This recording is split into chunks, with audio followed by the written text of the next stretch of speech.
Coming up on Sports Night. Men's basketball looks to fight back into the bubble picture in Big Ten play. The boys of summer are back on the field this weekend, and we take a look at Northwestern's season outlook.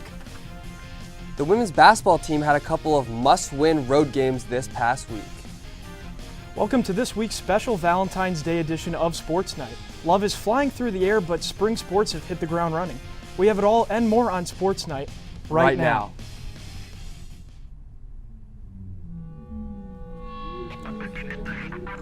Dude.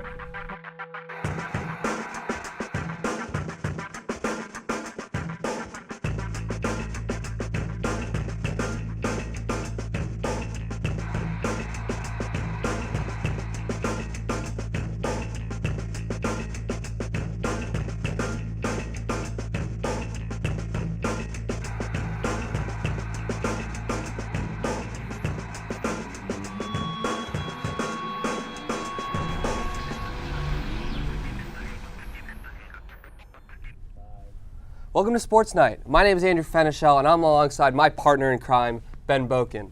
Ben, speaking of partners in crime, do you have a date for Valentine's Day? I actually do have a date, Andrew. I found her online, believe it or not. Okay. Her name is Andrea, and for some reason she says that she's busy during the show, but I'm going to take her out after. All right, well, hey man, I'm happy for you, and she sounds great, but first, we have a show to do, starting with women's basketball. The Northwestern women's basketball team, coming off losing 2 of their last 3 games, took a trip up north to battle against the Minnesota Golden Gophers. Let's see how they did. Northwestern getting ready to face off against Minnesota with Palis Kunayak-Ponali in the huddle, but early on it was all Minnesota from deep as they start off 3 for 3 from long range, including Destiny Pitts and Kenesha Bell getting in on the action. But all of a sudden, here come the Cats. Ball swung to Minnesota native Abby Scheid, and bullseye. Number 44 knocks down a big 3 of her own. Late in the first half, ball swung to Lindsay pull up Lindsay Pulliam. She knocks down the baseline jumper. Cats down 13 heading into the half. Early on in the second, Jordan Hamilton tries to provide a spark by knocking down a Steph Curry S3. And now all of a sudden just down 3, inside and 1. Game is tied. And then the following possession, Abby Scheid does it again, putting the Cats up for the first time since the first. But with just needing 1 stop to go, the Cats give up an offensive rebound and a putback to send the game into overtime by Bell. And in overtime, it was all Cats as Jordan Hamilton hits a 3. But other than that, the game was iced at the line by Minnesota as they end up fending off the Cats to win 73-64. The men's basketball team looked to redeem themselves against number 20 Iowa and Rutgers this past week, but their luck would get... Here we go. The Cats hit the road to Iowa City. This wouldn't be a game without a Vic Law 3. Bang! Cats strike first. But a few minutes later, who else? Of course, it's Vic Law from the exact same spot to regain the lead. But the next play, Vic Law takes it down the court himself, and there is no way he hits another from the exact same spot. What? Law hit 5 threes in just the first half. But will he pull up here? No, it's Aaron Falzone for 3. But wait, out of nowhere comes Law to throw down the putback slam. Again, Law scrambling for the ball. What an effort by him. This time he takes it from the other side of the arc to give the Cats a halftime lead. To start off the first half, NU playing some Spurs basketball. Pardon finding Anthony Gaines for the easy dunk. Cats dominating in this one. Midway through the second, though, Pardon says, "I'll take this one all by myself," and almost busts the rim with a vicious dunk. But somehow, someway, Iowa's Jordan Bohannon hits a game-winning 3 right before time expires to spoil the Cats' visit 80-79. But no matter, home sweet home as Northwestern takes on Rutgers back at Welsh Ryan. Couple minutes in, Ryan Taylor comes off the screen and hits the 3 at the top of the key. He scored 7 of the Cats' first 9 points. Next Cats bucket was a beauty.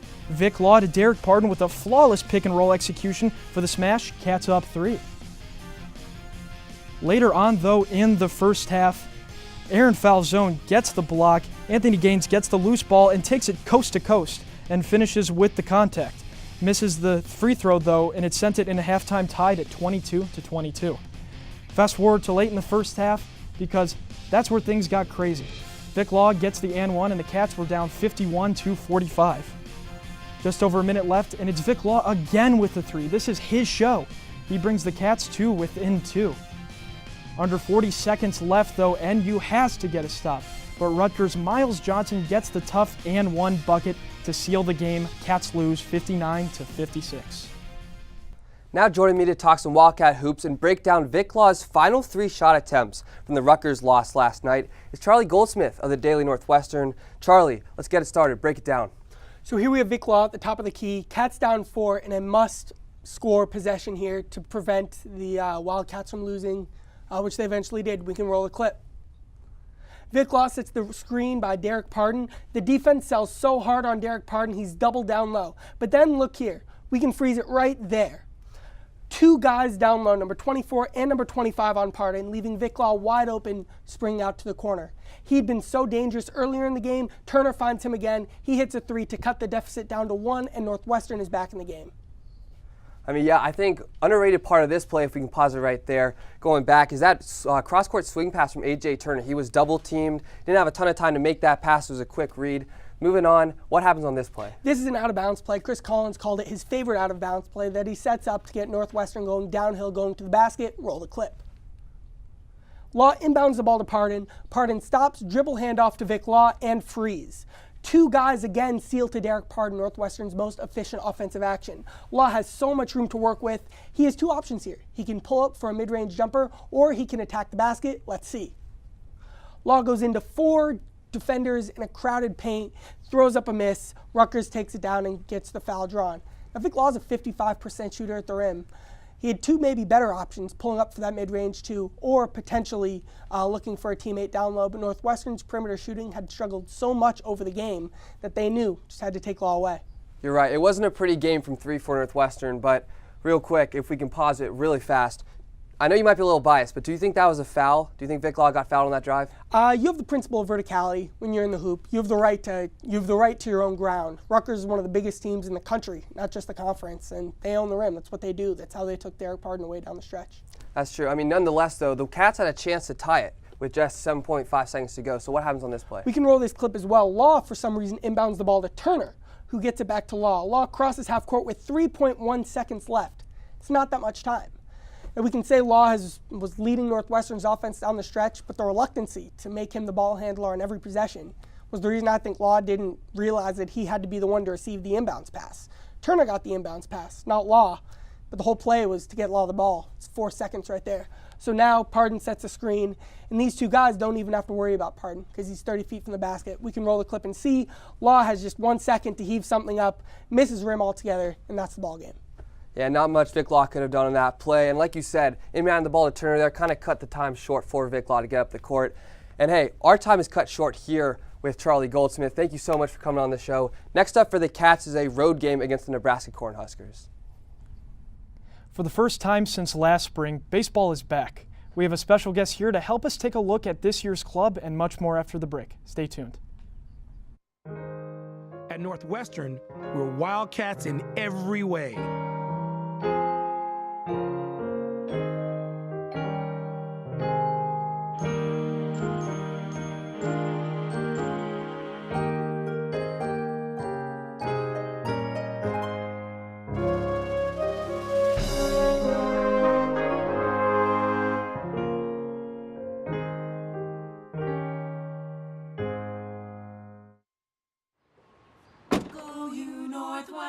Go Northwestern, break right through that. With our colors flying, we will cheer you all the go. Go you Northwestern, fight for victory, sweet victory, for the fame of our fair name, and go Northwestern, win that game. Go Cats! At Northwestern University, we are pioneering innovation and achieving excellence across every imaginable discipline.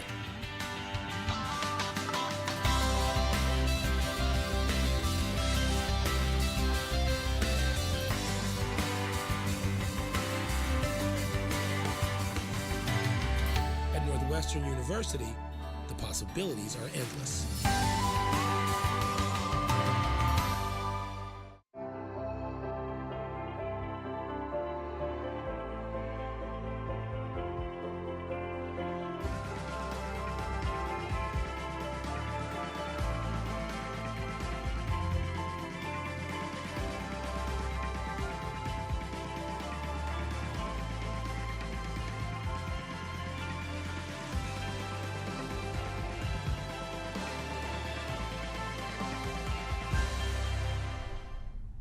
So Ben, you said you met Andrea online.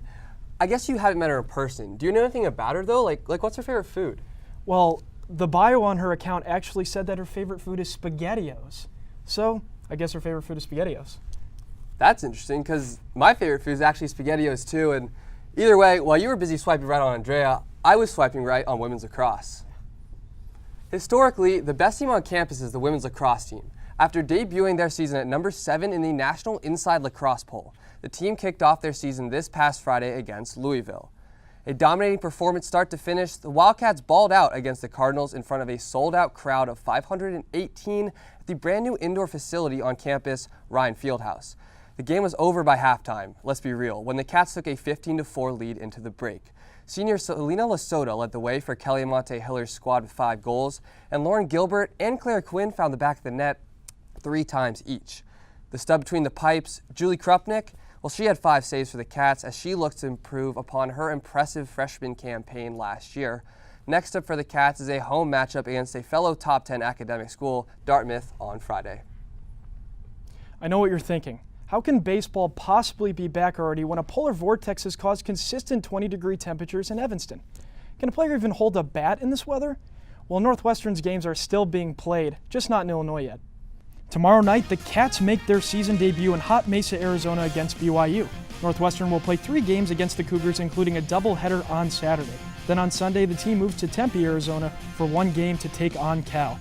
Northwestern's head coach Spencer Allen's squad had a disappointing finish to their 2018 campaign, going 17-32. But the team returns a solid group of ball players who are expected to turn things around for the club in 2019.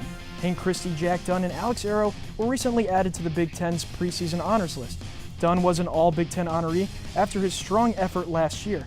But this Cats team maintains experience. Of the 20 returning members, 7 either started or played a big part on the diamond in 2018. Spencer Allen knows his program faces an uphill battle for success, coming off a season when Northwestern finished second to last in the conference. But he remains enthusiastic, saying last week at Media Day, quote, "To me, this team, they have the experience which will give us an opportunity to put a record together that's going to warrant us playing in the NCAA tournament." Sitting to my left is Evanston's favorite baseball analyst, Peter Warren of the Daily Northwestern. As always, Peter, thank you so much for being here. Always a pleasure to be here, Ben. Well, we have a lot to talk about, obviously, but first off, give us an overview of how the Cats performed in 2018. Well, the Cats in 2018 had a very disappointing season, especially coming off a 2017 season where they were 1 game away from making the NCAA tournament out of the Big Ten tournament. They went 17-32, like you mentioned, only 6-18 in conference. So that's good for 12 out of the 13 teams in the Big Ten. Teams struggled offensively and on the mound. They had a very poor ERA. They had some good highlight performances. Jack Dunn at shortstop, Alex Arrow at second base, some freshman pitchers on the mound, Jack Pagarina, Quinn Lavelle. But overall, it just was a very subpar season for the Cats. So Northwestern obviously returned some key players from last season. Who do you think that this season's impact player or even players are? Well, I think you have to start off with Jack Dunn, the man Spencer Allen has called the leader of the team. Not only is he a shortstop, senior leader, up the middle, he's going to lead off for the team. Over the summer in the Northwoods League, one of the best summer leagues in the country, he was the All-Star Game MVP. Look at his double play partner, Alex Arrow. He was second in the Northwoods League in hitting. He won a championship with Fond du Lac, the team he played for. So those 2 guys at the middle are going to be imperative to the team's success. On the mound, I look at Hank Christie. Expect to be the Friday guy last year, moved to Saturday. He's now going to be back on Fridays. I think you want to have him to start off well. He's going to face some tough competition for those Friday night games. One guy, Graham Stinson for Duke, is the #1 pitching prospect in the country. He's probably going to face him 2 weeks from now in Durham. So you're going to look for him to really step up and try, keep Northwestern in these games where the hitting might have to struggle. I can't wait to see those guys at Miller Park, but what kind of performance can we expect from the Wildcats as a whole this upcoming season? The Wildcats have a very interesting schedule, Ben, and part of that is because of the non-conference. You look at some of the non-conference teams that are playing. I mentioned Duke, again, with Graham Stinson, best pitching prospect in the country. The one game against Cal's going to be a tough matchup, although their record didn't show it. Back in 2015, Spencer Allen's first season on campus, Cal blew the Cats out of the water at home. So this is going to be sort of a revenge game. And if we see the Cats have a big win there, that could be very interesting. Other big games, they play Michigan, the Big Ten favorites, as well as Minnesota, last year's Big Ten champs. One in April, and then Minnesota will be the last series of the season right before the Big Ten tournament. So they'll have to either have to be in the tournament at that point, the Big Ten tournament, or right in the precipice, because you cannot expect to, win all three against Minnesota. Ooh, exciting stuff. You gotta love baseball season. But Peter, as always, we love having you, and good luck on your coverage of the Cats this season. You can follow Peter's baseball work and more at thedailynorthwestern.com. Switching over to the softball team played a tournament in Fullerton, California last week for the Titan Classic, finishing an impressive 4-1. The team started their season with back-to-back shutout victories. That's right, 3 straight over Utah State, Pacific, and Louisville before losing a 3-2 ball game to LMU. However, the team was able to rebound against Idaho State, winning by a score of 7-4. Northwestern first years Jordan Rudd and Danielle Williams both earned weekly honors from the Big Ten following their collegiate debuts at the Titan Classic, so congrats to them. Next up for the Wildcats is the Big Ten ACC Challenge and a rematch with Louisville. Like baseball, there's a trend in Northwestern teams playing in warm weather locations. Men and women's golf went south for the winter to play in their respective tournaments. We have more on this in just a moment. At Northwestern, we're Wildcats in every way.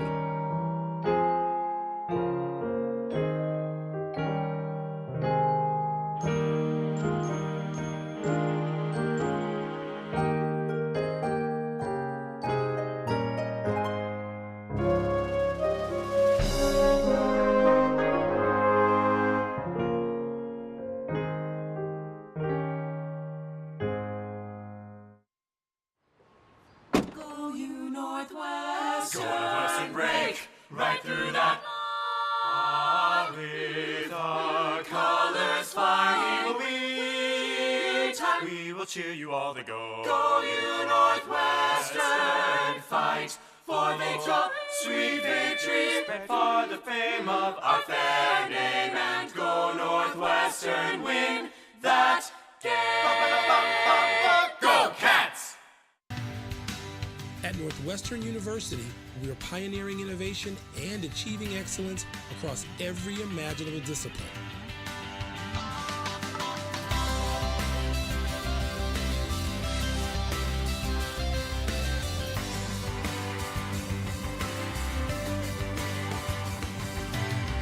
At Northwestern University, the possibilities are endless.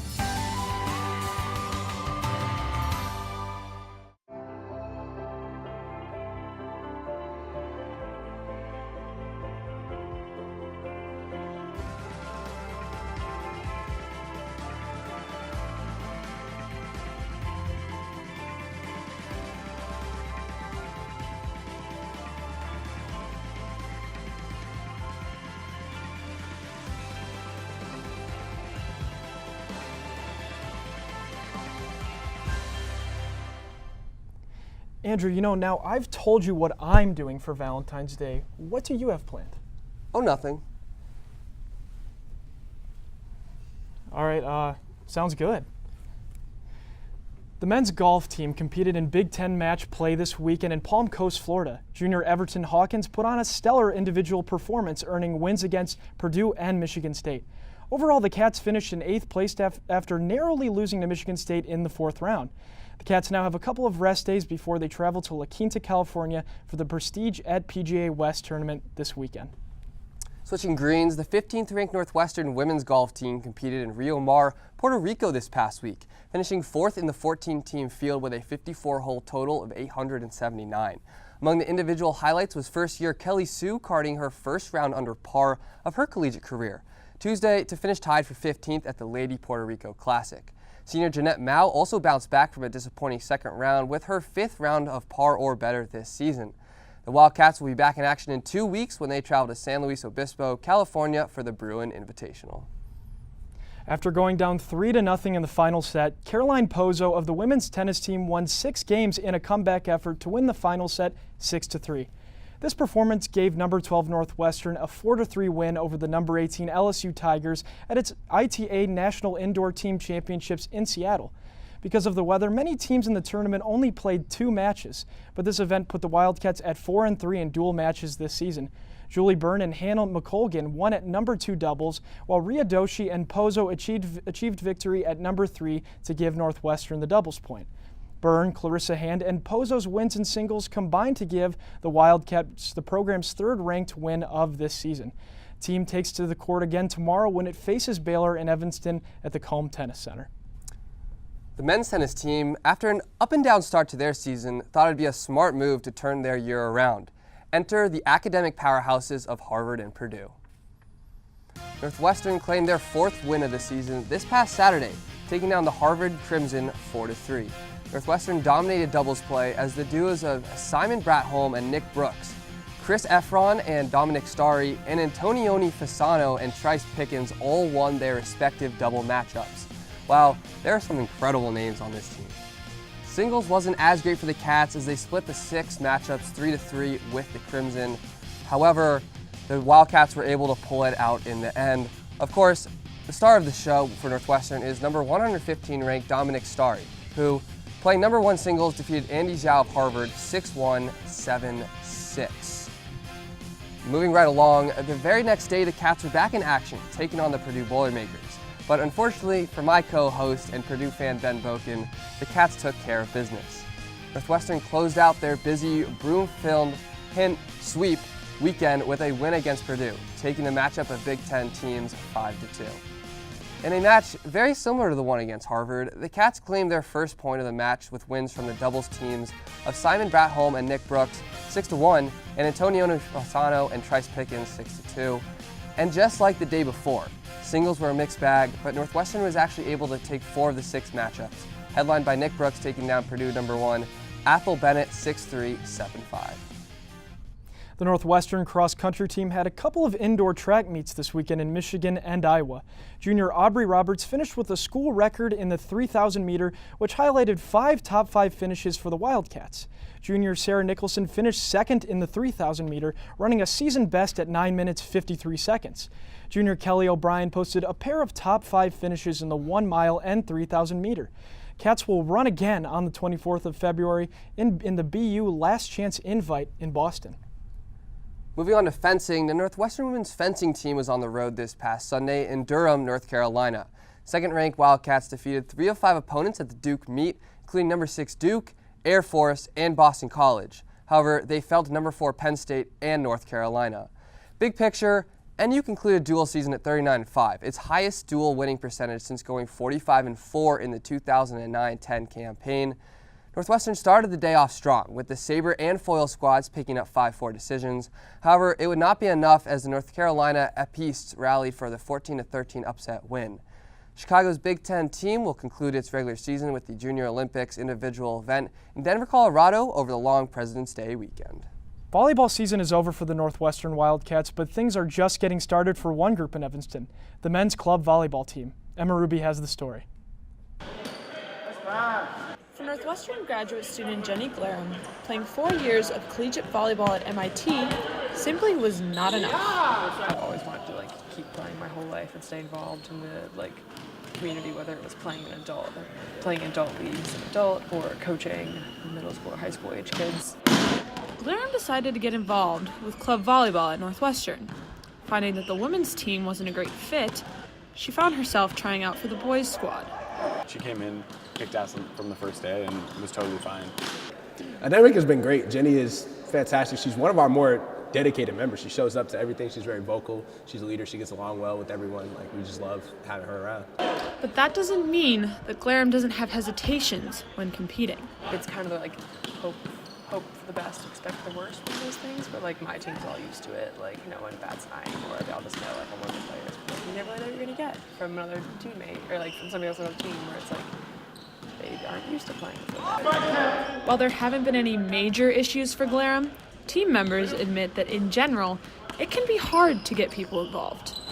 It's tough to mimic the same feel of club volleyball that we had in high school without coaches and without structured tournaments and qualifying for nationals. The team captain Miles Miller is encouraged by the participation he's seen so far this season, and believes the team is capable of much more. I think when we get all our people, we have a chance to win any tournament that we're in. With their sights set on Big Ten championships in a few weeks, the team hopes to serve their opponents a loss next weekend in Indiana. For Medill, I'm Emma Ruby. Huge shout out to our very own Emma Ruby for that awesome pack. And you know what else is awesome? And more important than your Valentine's Day plans? Plays of the week, and they're coming up next. Don't go anywhere, your date can wait.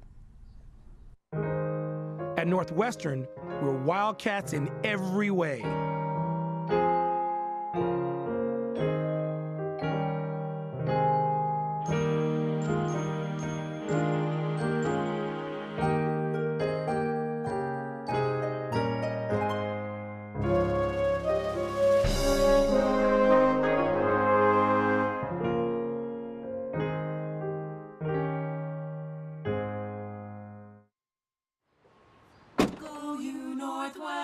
Northwestern break right through that.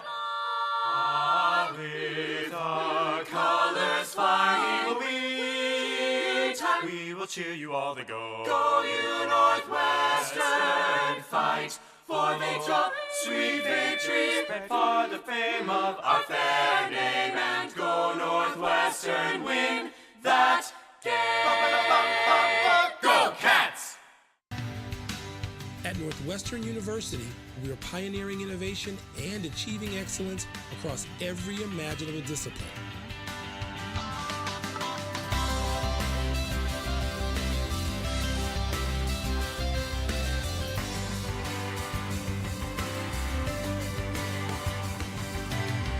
At Northwestern University, the possibilities are endless.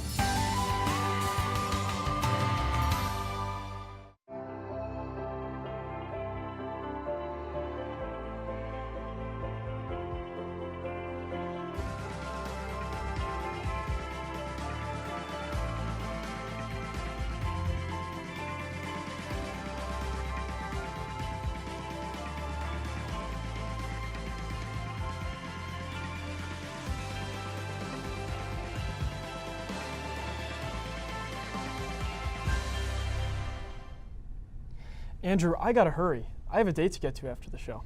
That's right, Ben. You can't leave Andrea waiting. But first, we have plays of the week. Why don't you kick us off? Okay, I'll do it. So we have number 3.